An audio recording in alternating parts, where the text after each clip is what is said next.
homens eram para ser mortos. Imagina, né? Que faraó ruim.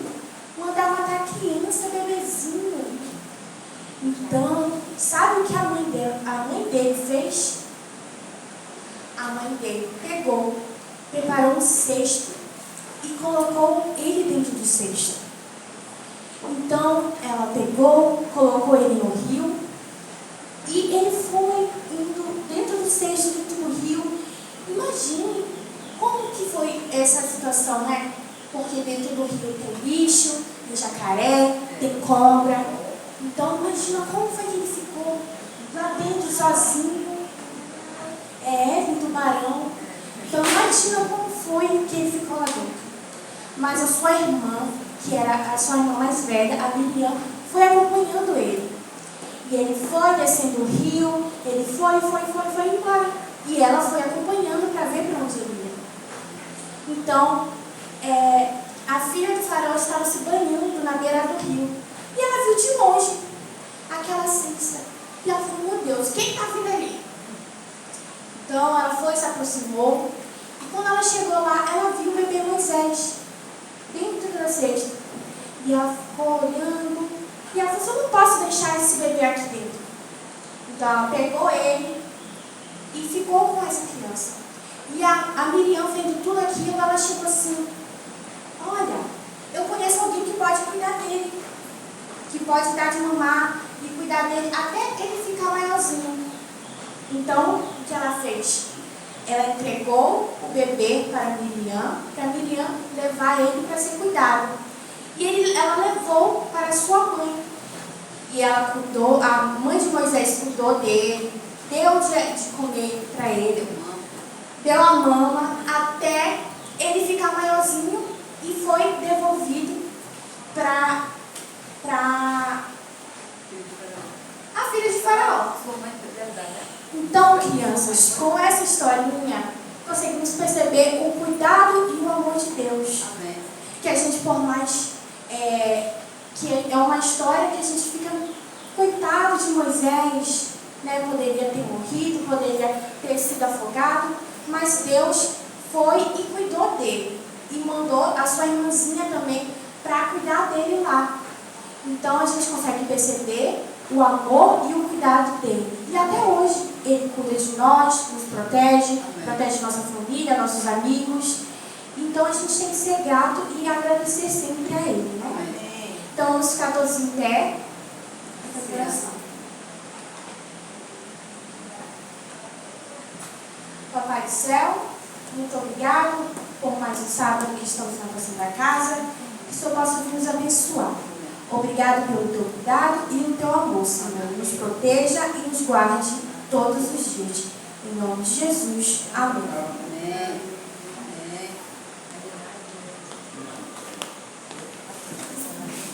Senhor, nosso Deus e nosso Pai, Senhor, queremos te pedir a tua presença aqui no nosso meio, Senhor, porque foi isso que nós viemos fazer aqui essa noite, Senhor. Pai querido, nesse momento, Pai querido, nós nos entregamos em tuas mãos, as nossas vidas em tuas mãos, Pai querido, que o Senhor possa vir cuidar, proteger, nos livrar de todo o mal, Senhor, nos dar sabedoria, Pai querido, para discernir nesse mundo aqui as coisas que te agradam, as coisas que não te agradam, Senhor. Pai querido, estamos sentindo falta de alguns irmãos aqui, Pai querido, na tua casa, Senhor.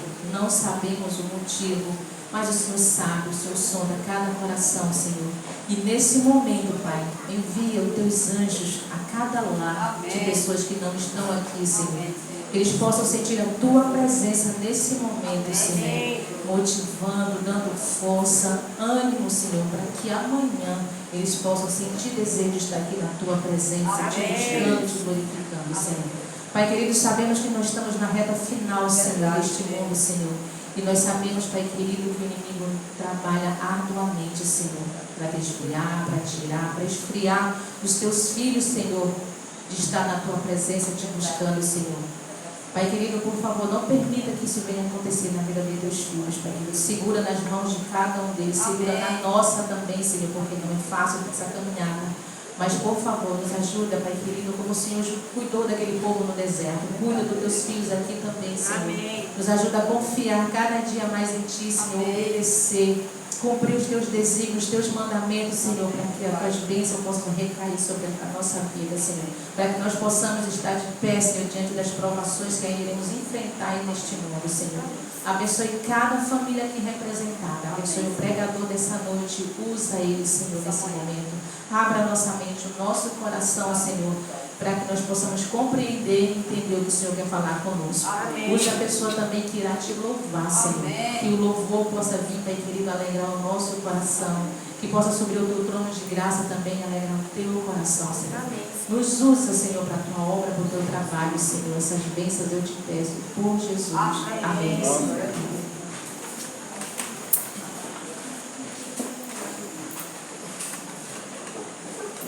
Bom dia a todos. Bom Feliz dia. sábado. Feliz sábado.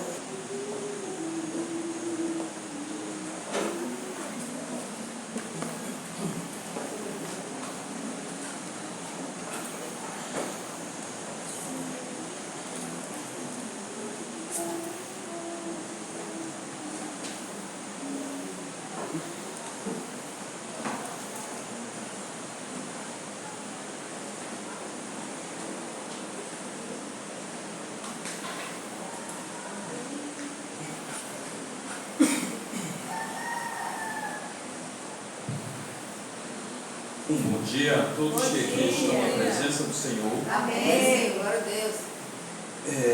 Alguns poucos que eu não andava pregando muito, passando muitas mensagens desde que eu vim para esse município.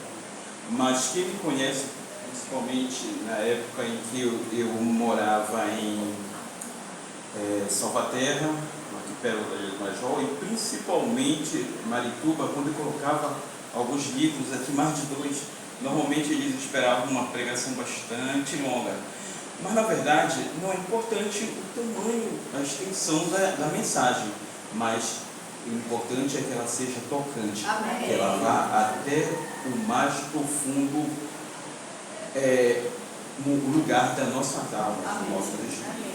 E é com esse intuito que eu vim até os irmãos. Não vou me prolongar porque já me falaram que é mais ou menos até 11 horas, né? As mensagens aqui, normalmente, né? 15, né? Certo. Tá. Vamos dar essa margem, né? De 10, 15 minutos. Pois sim. Para quem não me conhece, me chamo Flávio Brasil. Eu me congrego na igreja até o momento na igreja central daqui, e tenho uma função lá em 2 ministérios, o Ministério da Mordomia e também da Saúde.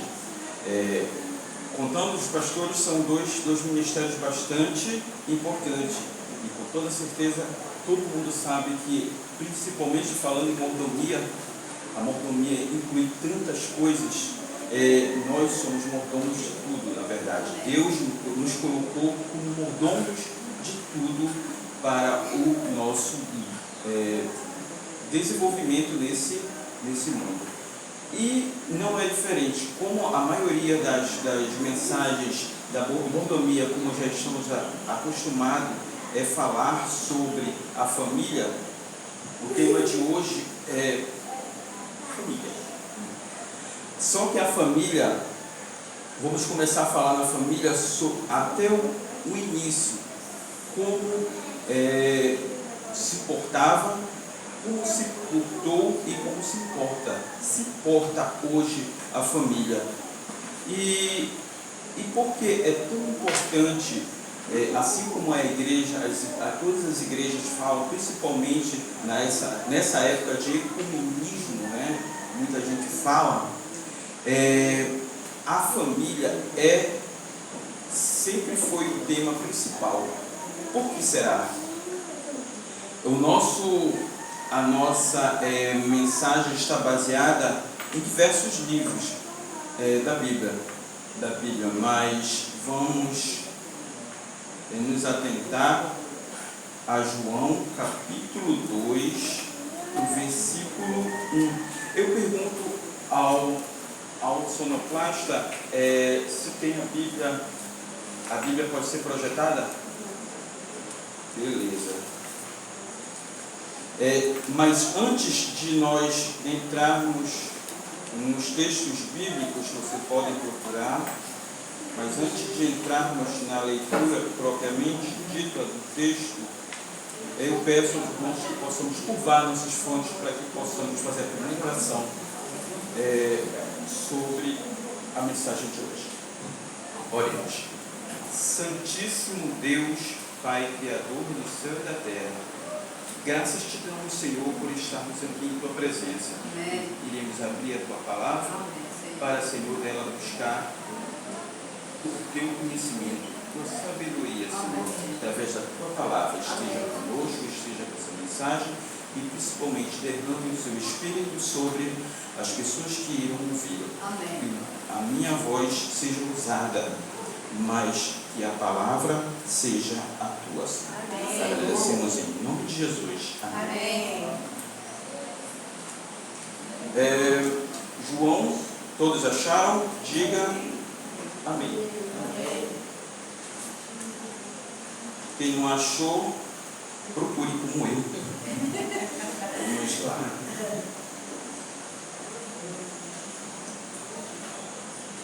João, o capítulo 2.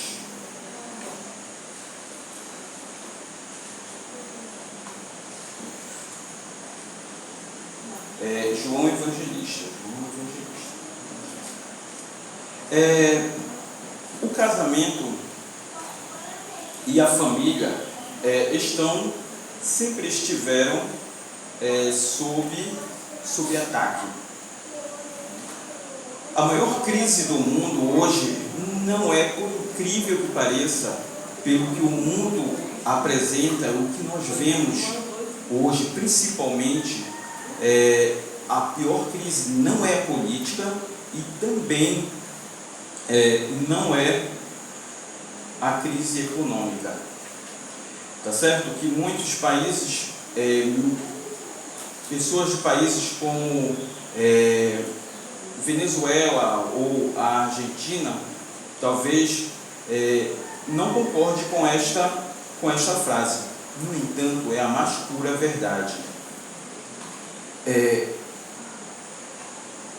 Esse ataque é para torná-la indefinida e amorfa. A família, ela sempre foi o alvo preferido do inimigo de nossas almas.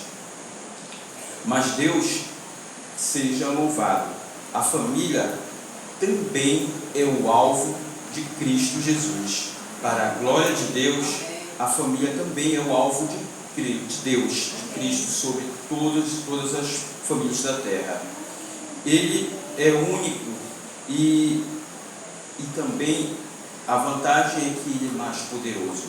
E isso é o que realmente nos motiva a lutar sempre pelo que é bom, pelo que é certo.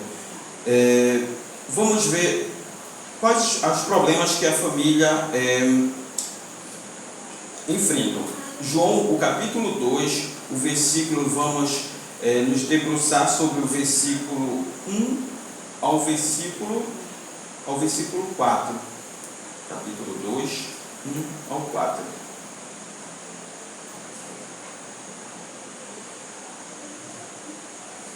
Vamos ler.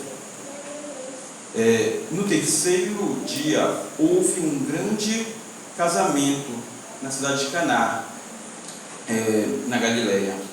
A mãe de Jesus, ela estava ali. Jesus e os seus discípulos também tinham sido convidados para o casamento. Tendo acabado o vinho, a mãe de Jesus disse: eles não têm mais vinho. Problemas. Respondeu então Jesus: que temos nós em comum, mulher? A minha hora ainda não chegou. Vamos parar um pouquinho aqui no versículo 4.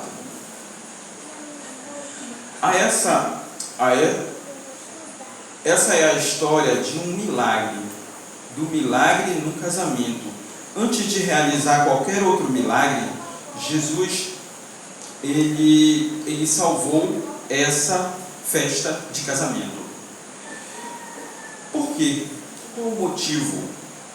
Porque o casamento é uma prioridade para Deus.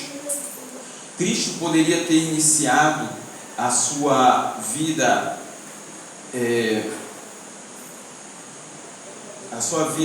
de mensagem, sua vida de pregação, o seu ministério, fazendo muitos milagres, muitos outros milagres. Afinal de contas, não é só a família que tem problemas, existem problemas individuais.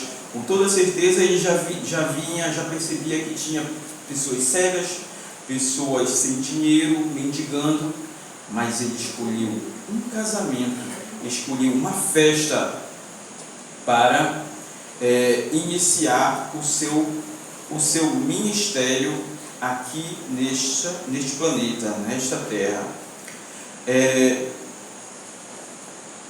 O casamento é uma prioridade para Deus desde o princípio, desde o início.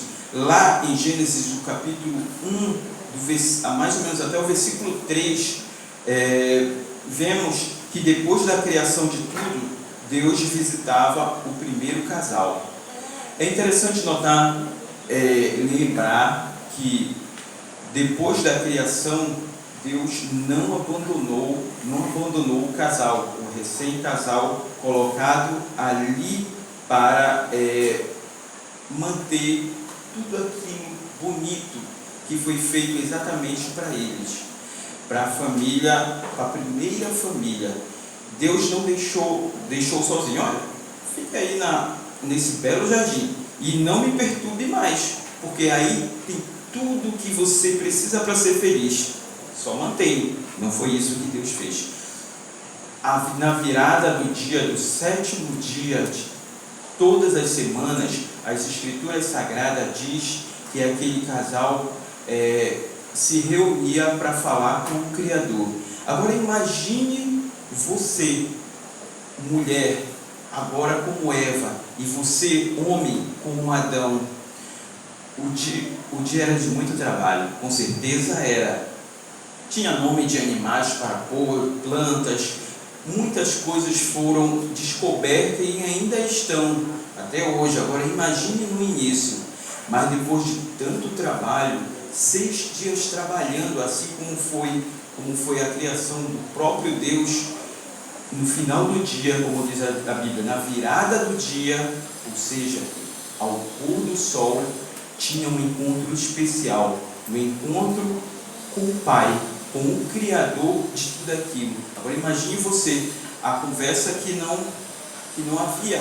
havia ali naquele local diante do Criador do universo. Assim era a atitude do Deus Altíssimo. Ele estava junto com o casal todo o tempo, toda semana, todo ano. E assim é hoje. Basta que procuramos, é claro. O texto diz que Jesus, ele foi convidado, versículo 2, como foi dito no versículo 2. E isso faz toda a diferença, na verdade. Sabe por quê? Porque ele não foi... Vamos lá. Chegaram a casa, porque eles não chegou à casa dos servos de Deus. Há uma festa na casa, num exemplo, na festa do casamento, que durava muitos dias. Normalmente a festa do casamento durava 7 dias. E como o versículo mais adiante fala, no versículo 3, fala que o vinho acabou logo no início do sétimo dia. Ele terminou no 3º dia. E isso era problema muito grave. Mas Jesus estava ali, presente. Há uma ilustração que diz o seguinte: certa vez,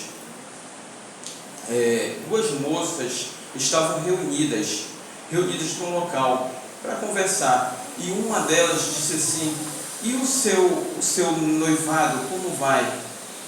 A outra disse com uma certa tristeza: o noivado, infelizmente, não durou, não vingou.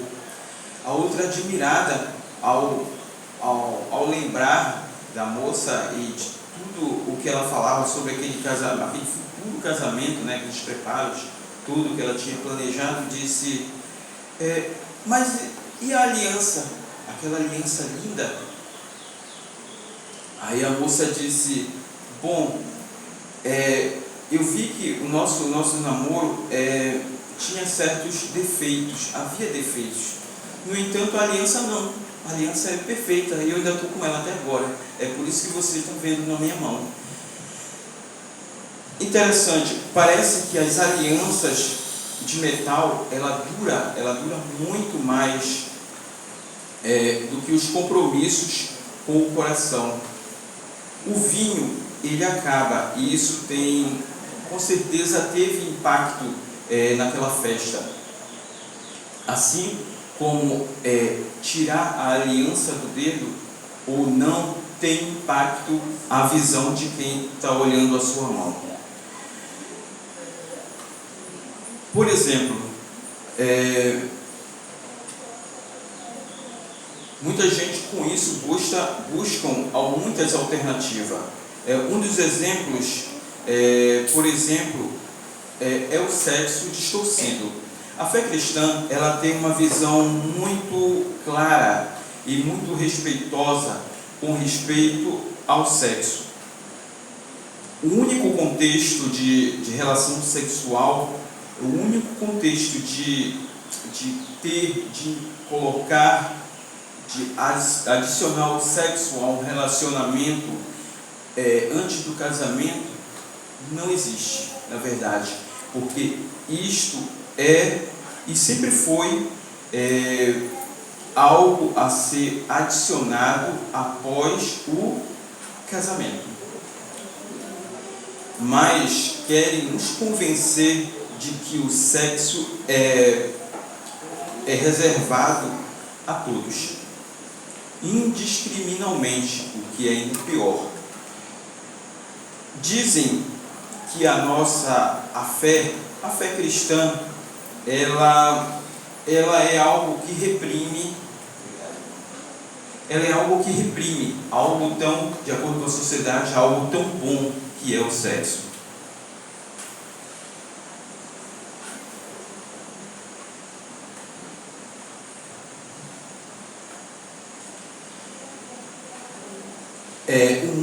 O mundo secular, e principalmente o secularizado, eles querem nos convencer de que o sexo é um direito de todos e por isso todos podem e devem fazer, experimentar.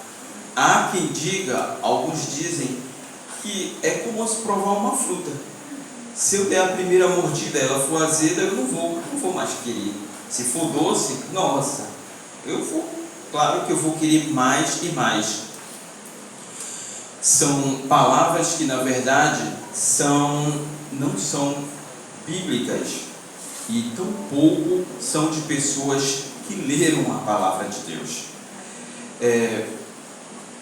A paternidade, ela está distorcida e principalmente com respeito à permissividade.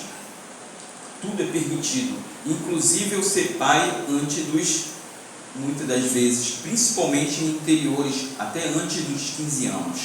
Isso era muito visto, era muito observado em lugares por onde eu passei e convivi, que era na ilha do Marajó, onde a gente víamos, não casamentos cedo, não, mas víamos relacionamentos matrimoniais muito cedo.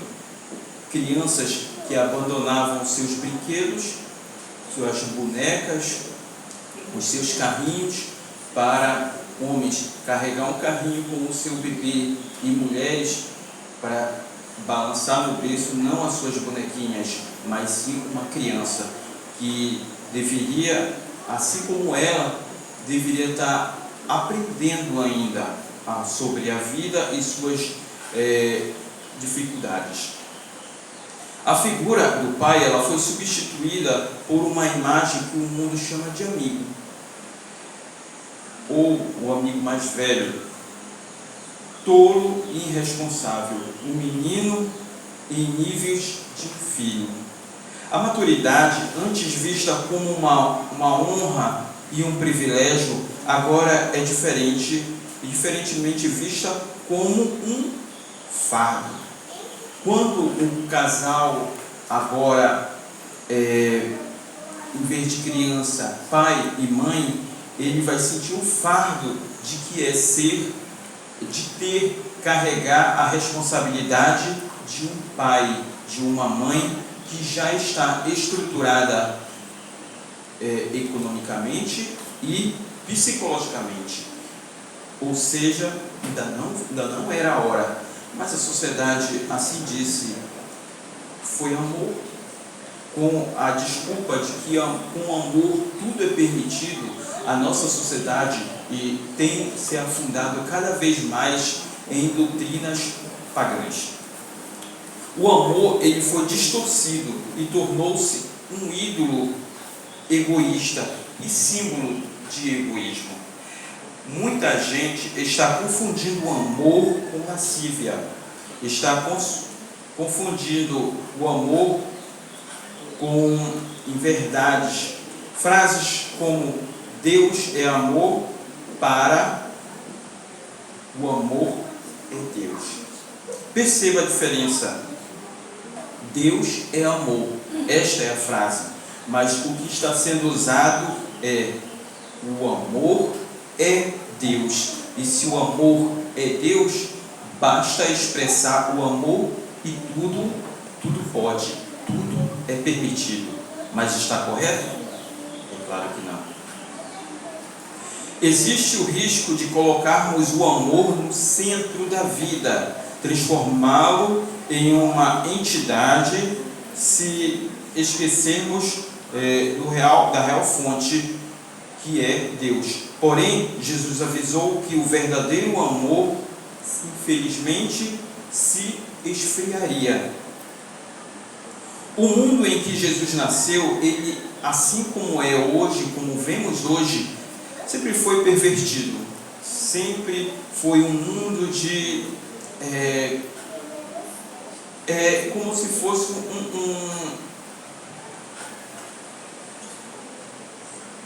um local de experimento, uma grande escola de experimento, onde havia a palavra de Deus nos corações, mas muita gente ainda assim experimentava se daria certo ou não. Mas a mensagem de Cristo, defendendo a pureza e a santidade e ia contra a imoralidade sexual, contrariava a cultura da época, bem como contraria a cultura em que nós alimentamos hoje. Quantas vezes nós ouvimos pessoas olharem para a prática do amor, a prática da construção da família cristã, e nos chamam de inadequado, antiquado, algo que já não é mais necessário, porque vivemos num mundo tão real. Pare, liberto, viva a liberdade, tudo podemos, desde que seja feito com amor. Veja aí o que eu tinha falado anteriormente, pervertendo a palavra amor. Para nós cristãos, Deus é amor. E se estamos andando em retidão com Deus, certamente nós estamos em bons caminhos. Ao contrário, infelizmente, vivemos às escuras. Jesus transformou o modelo bíblico, casamento, também descrito lá em Mateus, capítulo 19, não vamos ler agora, porque o nosso tempo já avançou, mas o capítulo 19, versículo 4 a 6, isso nos mostra que a nossa visão de casamento e de família, ela deve ser a versão bíblica e não a cultural. O livro O Grande Conflito, eu até marquei uma parte aqui, eu não vou poder ler todo o trecho, mas antes, na parte introdutória e até nos primeiros capítulos, fala sobre a estratégia satânica, de como deturpar essa entidade preciosa para Deus, que é a família. Deixa eu ver aqui. Aqui no 7º parágrafo, diz o seguinte: em todas as eras, Satanás ele tem tentado continuamente fazer uma representação incorreta do caráter do Santo, do Altíssimo Deus dos céus, levar as pessoas a se apegarem a um conceito falso do Criador e vê-lo com medo e também com ódio, em vez de vê-lo com amor. O inimigo ele procurou descartar a lei divina, fazendo as pessoas pensarem que estão desobrigadas de seus requerimentos, e ele persegue aqueles que ousam resistir a seus enganos. Podemos ver essas coisas na história dos patriarcas e dos profetas, e também nos Atos dos Apóstolos, como mártires, e isso nos serve como alerta. O grande conflito, página 13. 12 e 13. Vamos imaginar, por exemplo, Tsai em seu livro,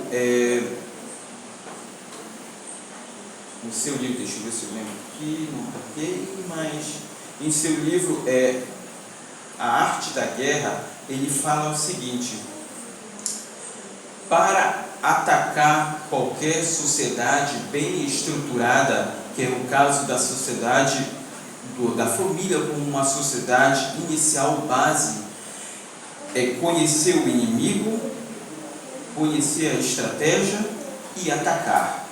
Conhecer quem será atacado e conhecer-se a si mesmo. É interessante notar que é exatamente essa a estratégia do inimigo: atacar a base da sociedade e o mundo, a sociedade que ergue, que está no mundo, que eleva uma sociedade, uma determinada,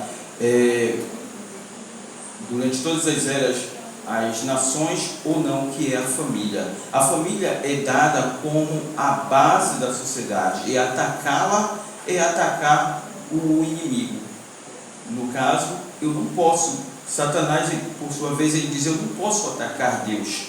Deus é muito mais poderoso do que eu, mas eu posso feri-lo atacando aqueles que ele tanto ama, que sempre fomos nós. E isso tem sido feito desde o início: atacar a base da sociedade, e assim eu consigo destruir toda a sociedade civil enquanto organização. É bastante interessante esse trecho desse livro. Voltando à história, Maria olhou e viu Jesus. Versículo 3, ainda sobre o versículo 3. Senhor, acabou o vinho. Na hora da crise, nós precisamos recorrer à pessoa correta, a pessoas que realmente vai satisfazer as nossas dificuldades. E a mãe de Jesus falou o seguinte: não procurou outro. Ela poderia procurar muita gente ali que estava organizando. Um dos mais adequado e esperado é que fosse o mestre de cerimônia, né? Seria essa a pessoa mais adequada. E dizer: Senhor, você que está organizando a festa, eu sinto dizer que acabou o vinho. No terceiro dia, acredite, acabou o vinho. Mas não foi isso que ela fez. ela acionou Jesus. Jesus deve ser o único e o nosso primeiro e o único recurso, e foi o primeiro. Quanto mais cedo formos a Ele, é muito melhor, porque podemos ajeitar, podemos nos reestruturar, caso nós acreditemos que não tem mais solução. Por isso, irmãos, eu digo, não adie, não postergue. Imagine se Maria tivesse feito o contrário. O que teria ocorrido? O que teria acontecido com aquela festa? Imagine naquelas festas faltar algo que denegrisse uma festa, levava a família ao ridículo. Agora imagine uma das coisas mais importantes, que é o comer e o beber. Certamente era algo que não se pensaria, né? Mas acabou. Muitas famílias, ao entrarem em crise, e elas seguramente irão existir, irão chegar às nossas famílias, elas procuram ajuda em diversos lugares, e normalmente ou algumas vezes é o lugar errado. Elas cavam cisternas e rotam onde não estão a água que irá saciar as suas crises. Buscam ajuda em caminhos que só desviam mais e atrasam a felicidade. Os sábios deste mundo, eles acham que a família ela precisa ser abolida, e querem ensinar a você, pai, a você, mãe, que educar os seus filhos segundo os princípios seculares e os princípios bíblicos é antiquado. A sabedoria deste mundo, como a palavra de Deus mesmo afirma em 1 Coríntios, capítulo 3, versículo 19, diz que a sabedoria do homem para Deus é loucura diante do nosso Deus. As alternativas ao padrão divino, eles não deram resultados, buscam novos resultados, buscam novas possibilidades. Existem milhares de estudos mostrando que o impacto positivo da família na saúde, no índice de criminalidade, educação, apesar de não ser perfeita, a família ainda é o pilar da sociedade, como antes citado. A obediência e o milagre. Vamos atentar ao versículo 5 a 8 do mesmo capítulo. Maria, ele disse aos servos: façam tudo o que lhe mandar. Ao pegar o odre, né, o local onde ficava os vinhos, agora seco.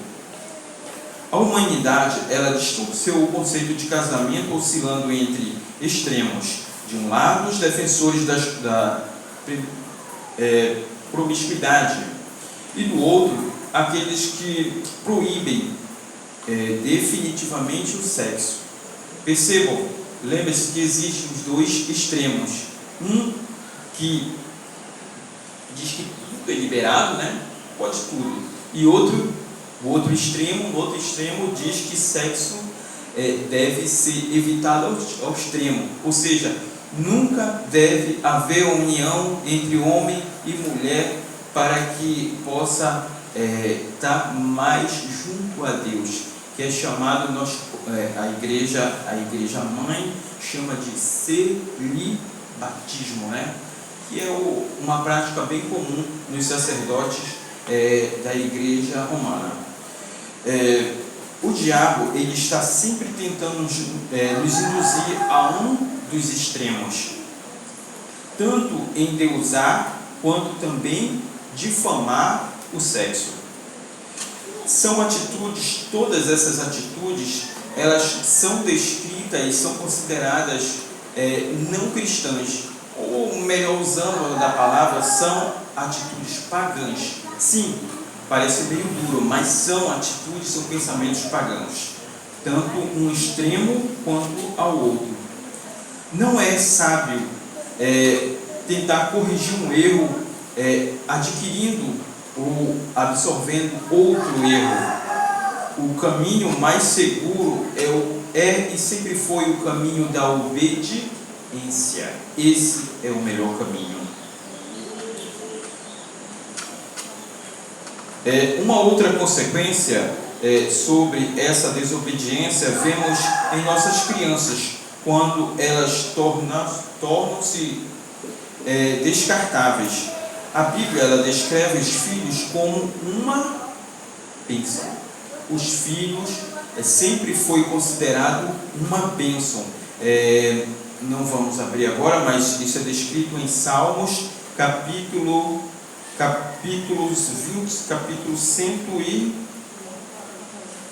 127.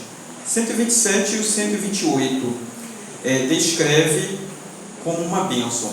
Mas a infância e o infanticídio tem sido algo bem natural. Na verdade, o infanticismo é algo que acompanha a humanidade desde muito tempo. Vamos pular aqui um pouquinho. A Grécia, por exemplo, é um dos países, principalmente a Grécia Antiga, assim como alguns países da Europa e do mundo antigo, voltado à guerra, sempre foram países que falavam muito e prezavam muito a guerra para a conquista para a conquista expansionista, para a conquista de mais e mais terra. E com isso, matança de criança era bastante comum. Bastava que uma criança nascesse com algum problema, seja ela física ou mental, que fizesse com que aquela criança não fosse um bom soldado, era motivo de eliminar a criança. É incrível pensar. Eu lembro de uma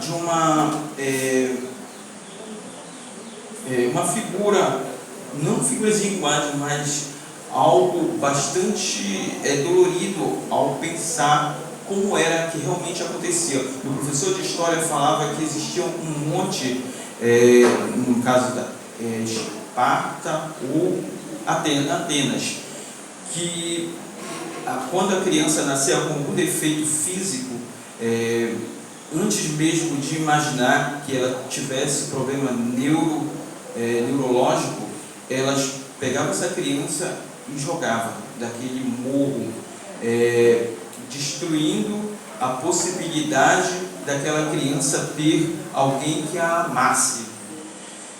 É claro que essa é uma sociedade com um pensamento pervertido. E Roma também, assim como a Grécia e tantos outros países, também tinham esse pensamento. Mas vieram os pensamentos de povos que estavam sob o seu domínio, como por exemplo os hebreus, e observavam eles que a família hebreia era diferente. Não importa se a criança nascia com pequenos defeitos, e muitas das vezes até pequenas manchas eram motivo de ser mortas. Se a criança era perfeita ou imperfeita, era aceita dentro do seu âmbito familiar e era tratada com carinho e com respeito. E mais tarde, Roma, a família romana, também começaram a meio que introduzir esse aspecto de um dos seus povos, que era os povos de conquista, que era o povo hebreu.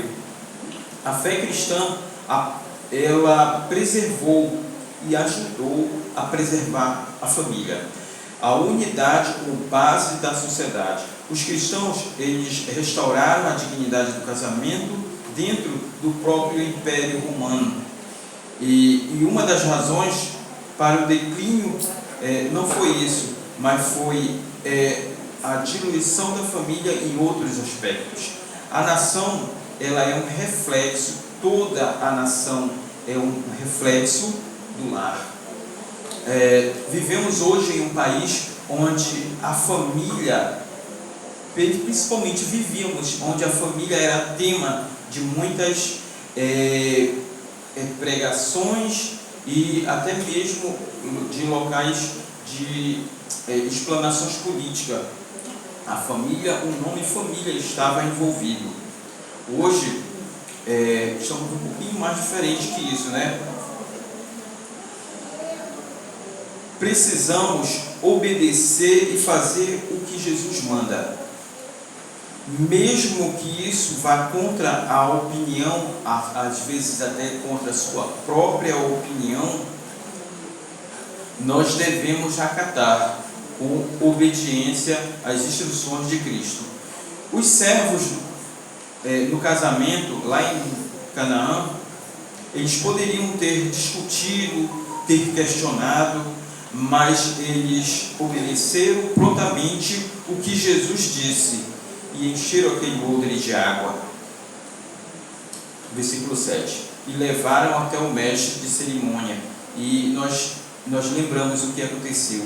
Era o melhor vinho que eles tinham provado, a tal ponto que o noivo e membros da família pessoas que estavam, tinham sido convidadas ao provar aquele vinho, como não era comum deixar para o final o melhor, eles disseram: nossa, mas esse vinho vocês deixaram o melhor para o final, algo bastante incomum, mas estão de parabéns, porque deixaram o melhor para o final. E a família sempre estará de parabéns quando ouve a palavra de Deus, quando tem Cristo, quando Cristo é a primeira pessoa a ser ouvida, a ser chamada e por nós ouvida. Precisamos obedecer e fazer tudo o que Jesus nos manda. Também o verso 8, sempre foi assim. A obediência, ela abre caminho para muitos milagres, mas o melhor está pela frente. Versículo 11. O mestre de cerimônia, ao provar, ele percebeu que estava muito bom e isso salvou aquela festa. O casamento é uma instituição muito sagrada, criada por Deus bem antes do pecado, mas hoje ela é alvo de piada. Hoje ela é alvo de zombaria. Ela é tratada como castigo ou mesmo até como prisão. Sim, muitas fugas da família é por conta desse pequeno trecho na qual permeia a mente humana. O lar é uma prisão. E se é uma prisão, normalmente quem está preso não quer ficar, e é o que acontece. A fuga do laço do meio familiar.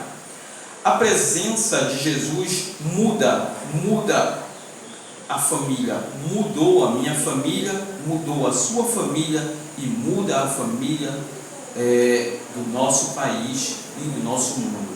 Basta que nós realmente busquemos Cristo como alguém que pode fazer o milagre que precisa em nossas famílias.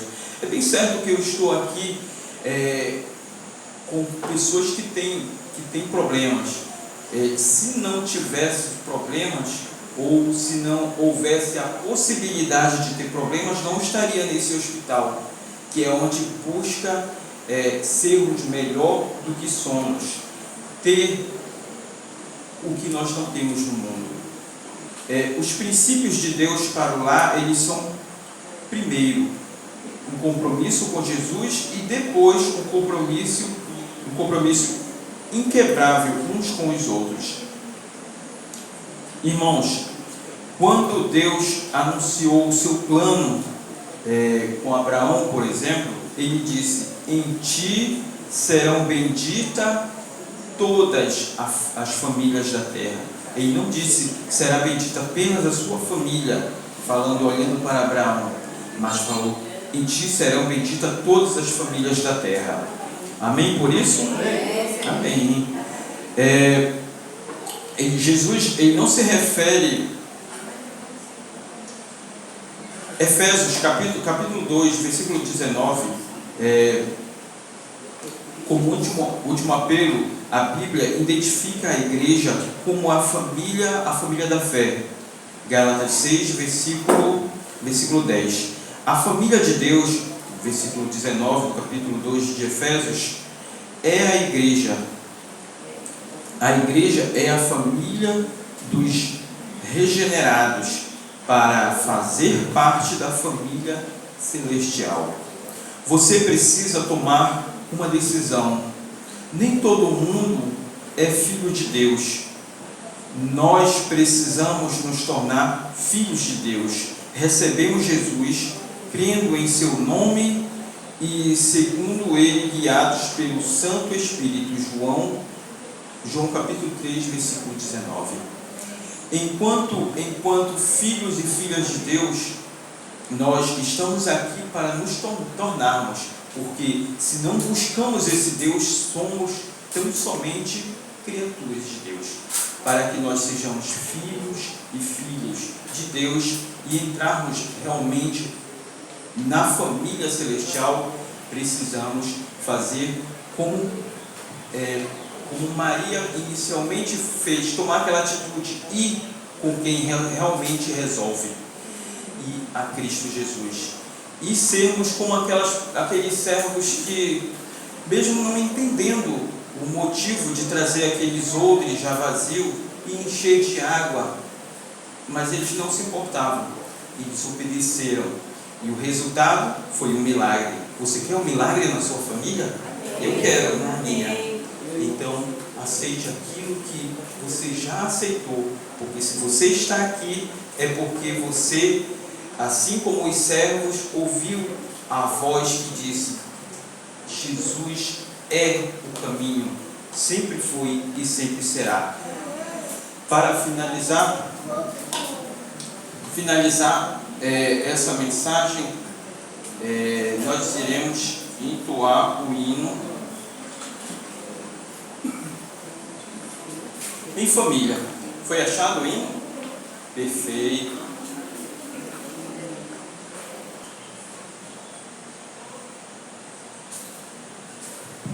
Oremos. Santo, Santo Deus, Pai Criador do céu, da terra e do mar, das águas, graças te damos, Senhor, por ter planejado por mais que todas as aflições possam sobrevir sobre a família. O Senhor deu-nos um plano. O Senhor concedeu um plano para resgatar. Ainda que a família esteja destruída, esteja em pedaços, nós temos o Santo Espírito ainda a comover, a tocar a nossa mente e voltarmos ao primeiro amor. E com isso, nos inserimos na família para mais tarde fazer parte da maior família que o universo tem, que é a família junto a Ti.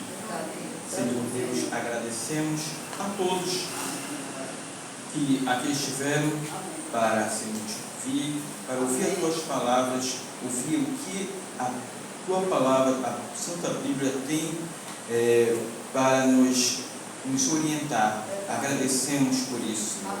Agora iremos, Senhor, até os nossos lares. Estejam todos nos livrando, nos protegendo, e que o nosso sábado seja de completa união, de completa consagração para Ti. Agradecemos essas bênçãos, a oportunidade de estar contigo, em nome de Cristo Jesus. Amém. Amém.